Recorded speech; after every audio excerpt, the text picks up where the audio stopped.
The Sharks offense looked better, but like we've seen a million times before, they just can't solve Marc-André Fleury.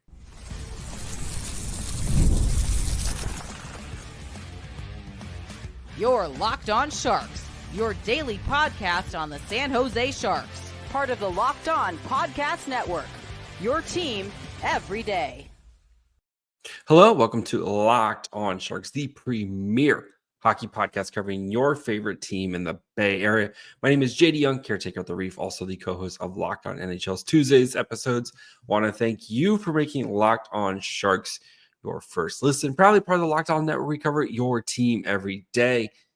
And if you want to be an everyday, all you have to do is just follow wherever you get podcasts, or you can watch on YouTube as well. And today we break down the Sharks' 3-1 loss to the Minnesota Wild on Saturday night. Talk about the offense. Macklin Celebrini looks much better when playing with veterans. Will Smith gets benched. Does it matter? And we'll dig into the numbers of this game. So before we do all that, I do want to let you guys know that today's episode is brought to you by FanDuel. You can start the season with a big return. New customers can place a $5 bet. You'll get started with $200 on bonus bets if you win or lose your first $5 bet. Visit FanDuel.com to get started.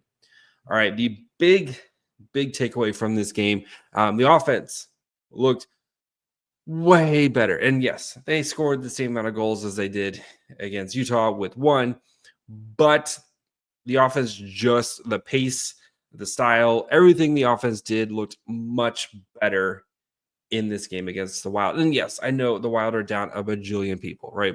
No Kirill Kaprizov. They're down like 3 of their top 6 defensemen. Yes, this is a very shorthanded Wild team. And yes, again, the Sharks scored 1 goal thanks to Marc-André Fleury just doing insane Marc-André Fleury things, as he has done to the Sharks basically his entire career. So, nothing new on that front. But the offense, like I said, played much better. And we saw some new lines, right? We saw the 70s line put back together with Macklin Celebrini into Foley.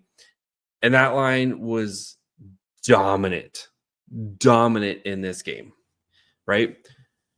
You saw Granlund, Zetterlund, Colin Graff play together, and that line performed really well. And again, for a team like the Sharks right now who are struggling to score goals and struggling to just generate positive offense, I think this is a big step in the right direction tonight. And again, I know they scored 1 goal.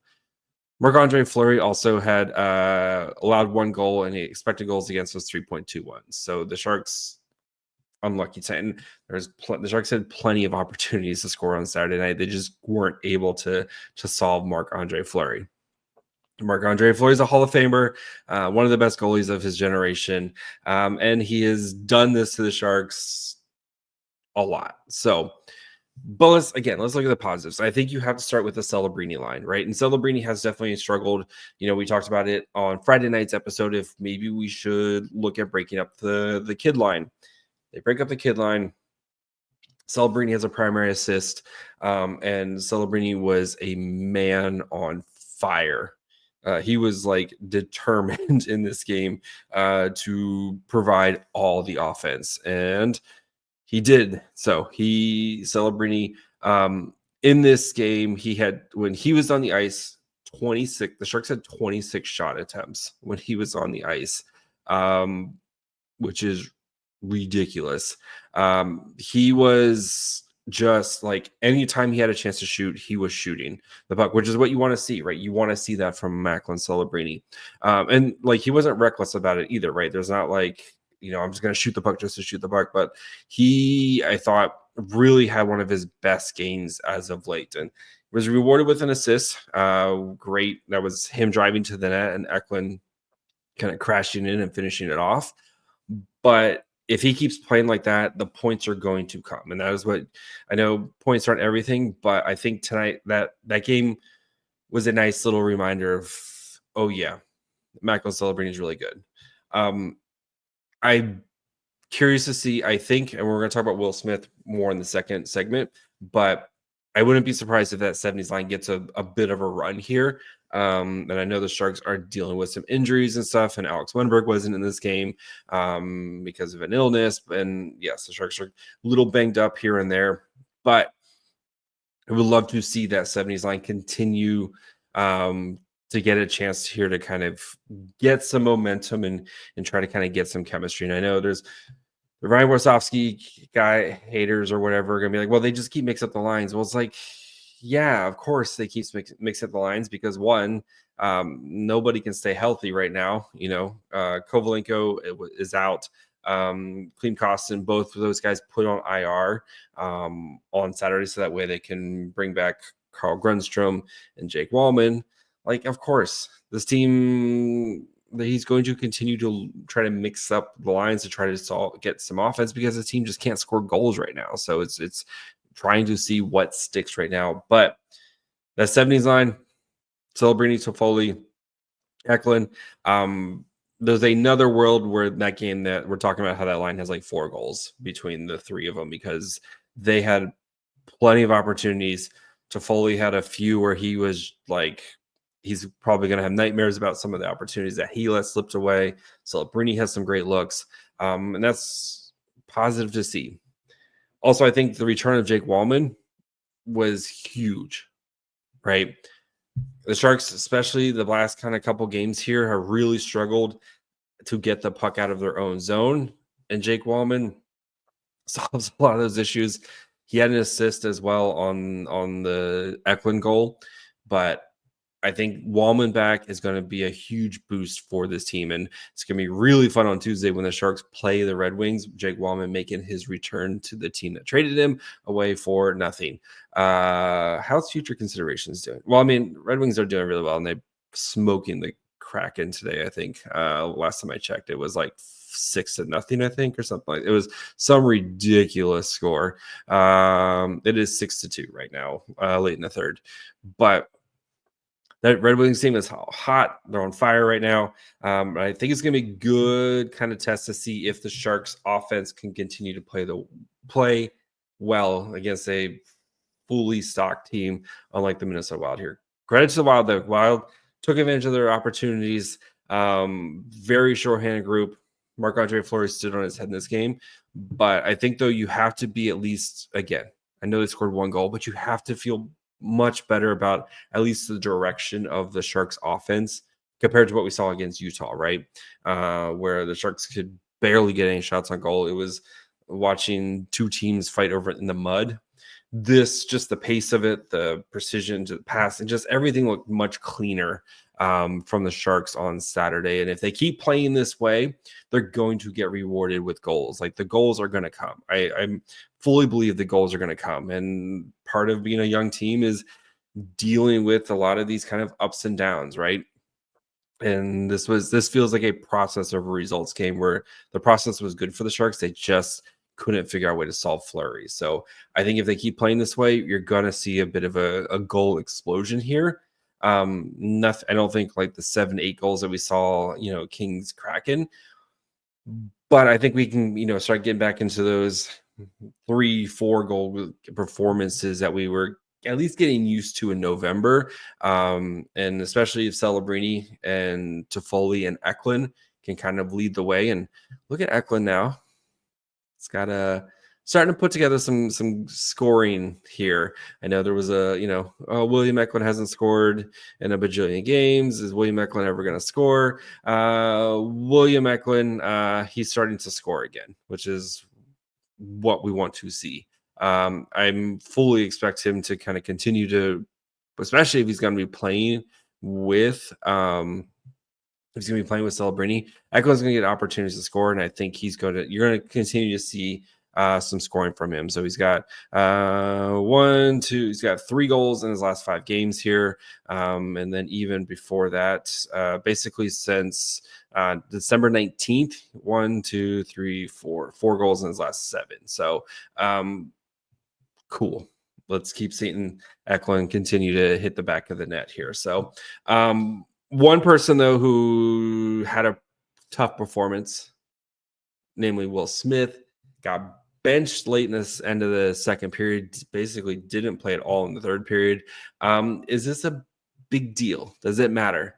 Why? I think it's part of the process. So we'll get into Will Smith being benched and kind of what's to expect from Will Smith over the next couple of games. So we'll get to that here in just 1 second.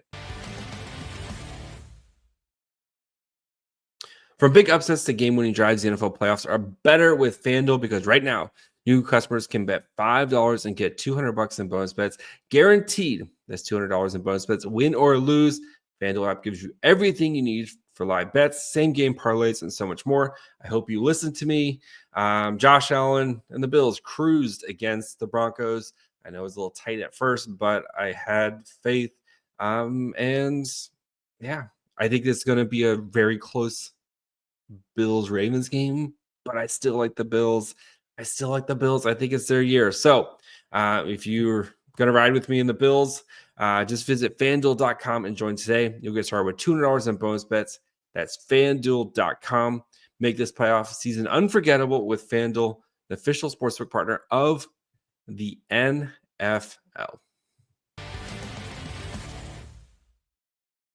right, before we get to Will Smith, do want to, of course, thank you guys for making Locked On Sharks your first listen. For your second listen, go check out one of the other great shows in the Locked On universe, multiverse, umbrella, whatever you want to. Locked On Fantasy Hockey. If you need help with your fantasy hockey team, who to start, who to sit, who to drop, who to pick up on waivers, all that fun stuff, they've got you set up for that. Or check out any of the shows here in the Bay Area. You got Locked On Niners, Locked On Warriors, Locked On A's, Locked On Giants. Really fun time in Bay Area sports right now. So check out any of those shows wherever you get this show, or of course you can watch on YouTube as well. All right, Will Smith benched. Benched for the final 2.5 minute, or I think it's like final 5 minutes. Didn't play the third period. Played under 10 minutes. Is this a big deal? First, let's start with yes, he was 100% deserving to be benched. He played poorly on Saturday night. Like, it's okay. Young players are going to get benched, right? Every young player goes through this. Just brutal turnovers that led to either a goal or led to puck possession from a team that was struggling to create offense the majority of the night. Is this the end of the world for Will Smith? No.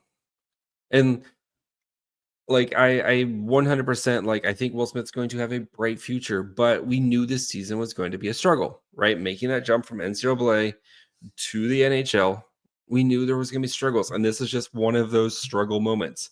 I think for the Sharks here, if they start to get healthier, I wouldn't be surprised if Will Smith gets a night in the press box, right?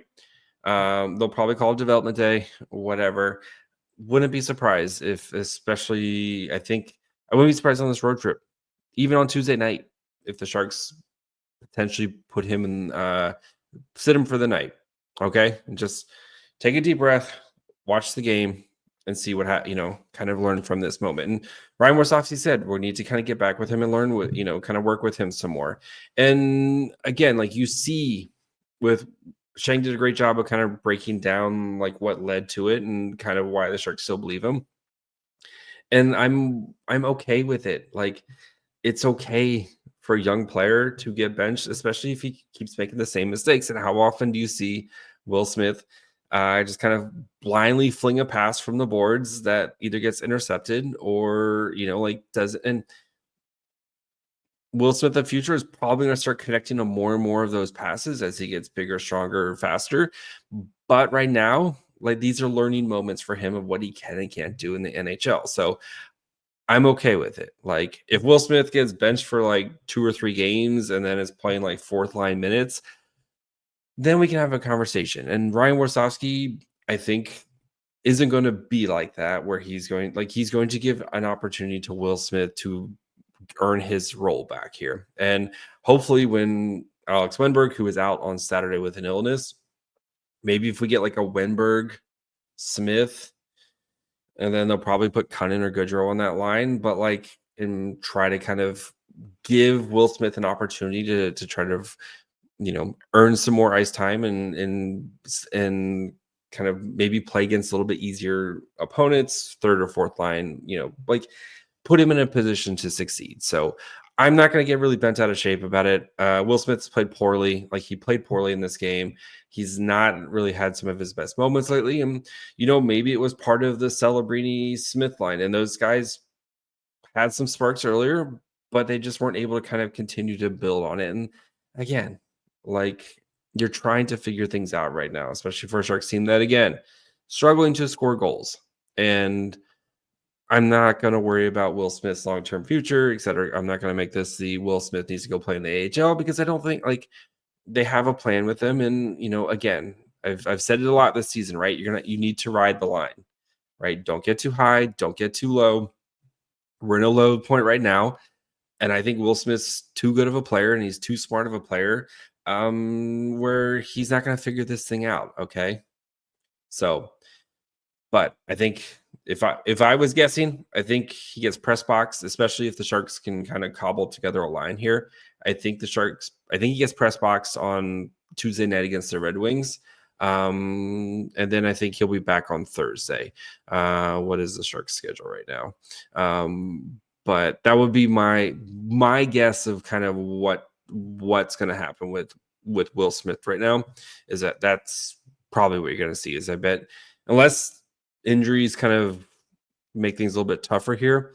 But I think, he's going to play. That would be my guess is that he gets benched press box. They'll call development day Tuesday, and then he'll play on Thursday and hopefully gets to play with Wenberg and maybe Graf or whoever, if they can, or one of the other guys gets back from being healthy or from injury. If it's like Kovalenko, if he can get back from being injured, or Klimkos and one of those guys maybe slides in on that third line. Like I would love to see a Kovalenko, Wenberg, Smith line. I think that'd be great, but give me something like that. But I'm not too worried about Will Smith. It's just, it's part of it. So, I think it'll be fine. And again, you see all the talent, you see all the flashes, like that stuff is going, you're going to start to see that more consistently as he gets better and older and stronger and faster.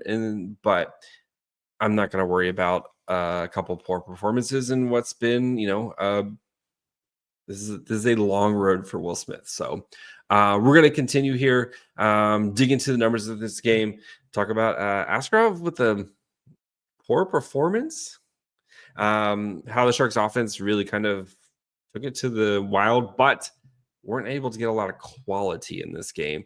So we're going to dig into the numbers behind this game here in just 1 second.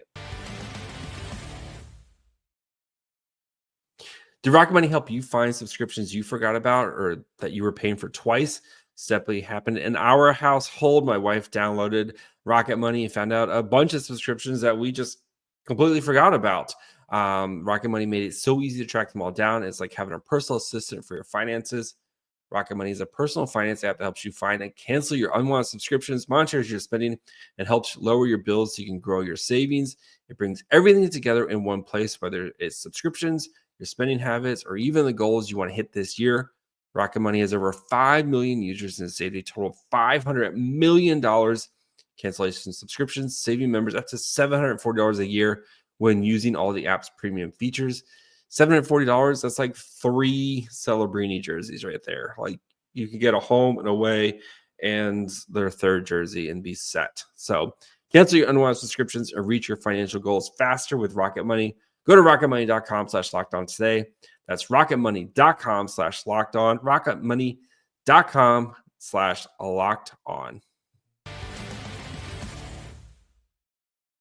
All right, let's finish up by digging into the numbers of this game. So 57 minutes of 5v5, only one. There's like 2 penalties called this entire game. One early in the game and one at the very, very end of the game. But so we had 64 shot attempts to 50 in favor of the Sharks, which is good. More shots usually means better things. Actual shots 31-21 at 5-on-5, 24-26 scoring chances, and 13-6 high danger chances for the Wild. Then 2.19 to 2.07 expected goals for, so in favor of the Sharks. So while the Sharks did get more scoring opportunities, the Wild did a better job of kind of making their opportunities count, right? And they did a much better job of just kind of getting to the net and getting their shots off there and kind of in a closer range. So while out shooting your opponent's always good, shot attempts usually leads to more success. The Wild, I think, did a much better job of kind of making their shots count in this game compared to the Sharks, who again, like, just weren't able to kind of get the same quality chances and spent a lot more shots from the point or kind of shots from like the face-off circles, while the Wild were very much like, we're gonna get in front of Askarov and try to kind of make his life a little bit more difficult tonight. So and I think that's why the Wild won, is because they were able to get those high quality shots compared to the Sharks. So while the Sharks did take a step in the direction, the next now step is, can you get those high quality in the slot type of chances that they Wild just didn't let the Sharks get on Saturday night. So credit to the Sharks though, like, they did a good job in this game of kind of controlling the pace. The third period was a little bit more Wild heavy. They had a little bit more kind of shot attempts, 23-15, 10-4 actual, 7-7 actual shots, 10-4 scoring chances. So the Wild, when they needed to try to kind of put things away, they were able to kind of get that extra goal, that third goal very, very late on a weird play from Askarov. We'll talk about Askarov here more in a minute, but as for the lines Saturday night, Zetterlund, Granlund, Colin Graff, they put 14-39, 16-16 shot attempts. Actual shots was 9-4, 0.82 to 0.43 expected goals for, 7-10 scoring chances, 4-4 high danger chances. So I'd like to see that line continue. I think that line played really well, and Colin Graff is like this close to scoring his first goal. Like, it's coming here soon. So next we had the Celebrini line, played 14-3, 24-9 shot attempts, 9-6 actual shots, had a goal, gave up a goal, 0.66 to 0.27 expected goals for, 9-2 scoring chances, 1-1 high danger chances. We talked about that line a bunch. They were really good. Probably deserved a little bit more better than what they got, at least in terms of production. Sturm, Dellinger, Carl Grundstrom played 7-24, 11-5 shot attempts, 7-1 actual shots, 0.15 to 0.26 expected goals for, 42 high scoring chances and 1-2 high danger chances. And then Smith, Cunning, Goodrow played 7-16, 5-11 scoring shot attempts, 3-5 actual shots, 0-1 goals, 0.15 to 0.55 expected goals for, 2-7 scoring chances, 0-4 high danger chances. That line struggled all night. So if you're watching on YouTube, I'm trying to balance the sun here as it's slowly going to try to take over my face. But I think a slightly disappointing performance was Askarov, who, again, he only faced 21 shots, 18 saves. That goal, like the third goal, I guess they counted against him because he was still technically on the ice as he's trying to leave. Bad read by him to not kind of like let the Sharks get fully positioned, in there. And but even the second goal is definitely a goal he wants back. Like, it wasn't his best game. I mean, he made some big saves. He went 6 of 7 on high danger saves, 4 or 5 on mid danger, and 7 of 7 of low danger. But there was some, I think, especially the second goal, I think he really wants that one back. Yes, I think the defense could have played that one a little bit better by kind of closing the gap on, I think it was Rossi who scored the second one. Or was it Boldy? Anyway, Rossi or Boldy, they're the same guy. I'm kidding. But they could have done a little bit better job of maybe kind of closing the gap on there, but that's still one. Like, Askarov is in position, and like he's in position to make a save there, and he just doesn't do it.